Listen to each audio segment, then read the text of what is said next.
Yes, the last Grand Slam of the season, the U.S. Open in New York City, obviously underway. A lot of upsets already happened. We are going to determine who is going to win a men's and women's championship at the Open. Having said that, Dubs, have we been enjoying the tennis action here in Flushing Meadows?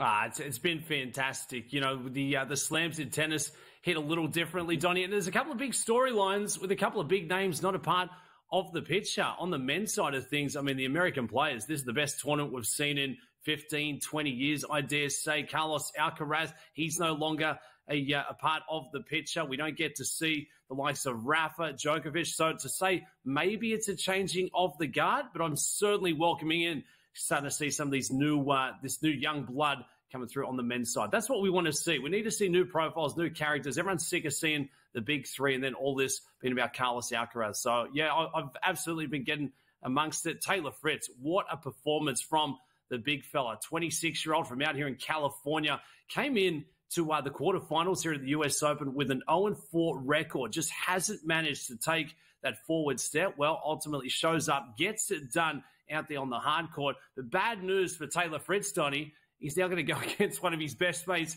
in Tiafoe on Friday to see who's going to the first final of a Grand Slam.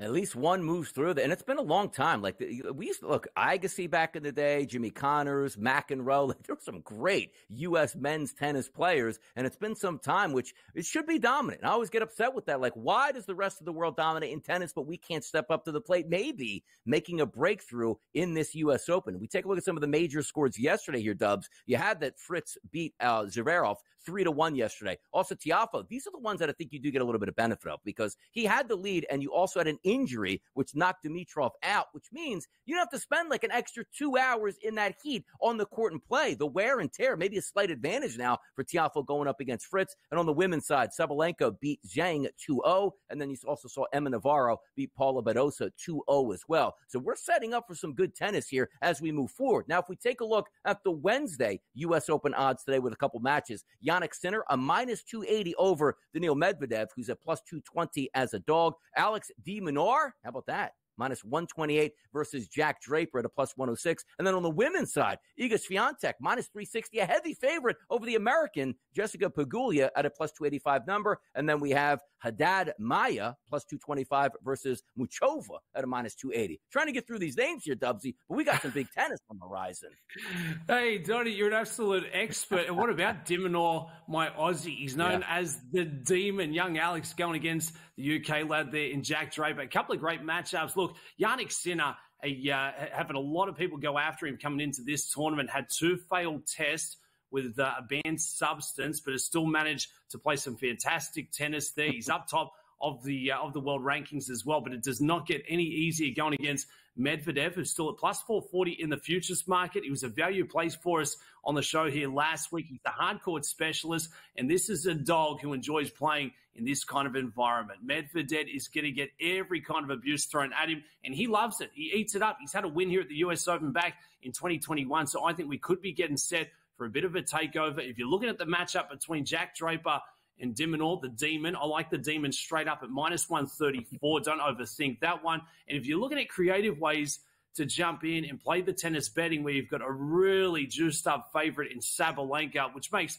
a lot of sense, keep an eye on this game. I think Sabalenka gets the win, but Jessica Pegula has always played some very good tennis going up against her. They've played 4 times over the last 2 years. They've split a 2-head apiece here. And for Sabalenka to win this one, 2-1, we can get +150. So a little plus money if we can take it the distance and play the 3 sets. It's a home game here for Jess Pegula. She is going to be buoyed. She's going to be charging off that environment, but just hasn't managed to find that way to the next step, trying to make it through to the finals here of the slams. This is the best test you're ever going to get. How about this on the men's side? The U.S. men's futures, Jannik Sinner to win the Open at a -115 price here at the FanDuel Sportsbook, followed by Fritz at +360, Medvedev at +460, and Frances Tiafoe at 10-1. So 4 guys at 10-1 or less. If we're taking a look at the women's U.S. Open futures here at the FanDuel Sportsbook, Sabalenka -120 price, Swiatek at a +230 price, Muchova +650, and then Navarro at an 11-1 price. And we just talked about there, Jessica Pegula, 13-1 number here. If we're taking a look quickly here, who was your picks, men and women here, Dubsy? Who's winning it? Oh, I think Swiatek ultimately gets it done. I think it'll be a great matchup coming up this afternoon going against Jess. On the men's side, I'll stick with Medvedev. He shortened up, was double digits last week, now sitting there around plus 440. So I think we get an upset. I think Taylor Fritz, he'll make it through the final. Can he get it done? He's going to have to come up with his very best. Our number 2 on deck right here on the early line, Sirius XM channel 159.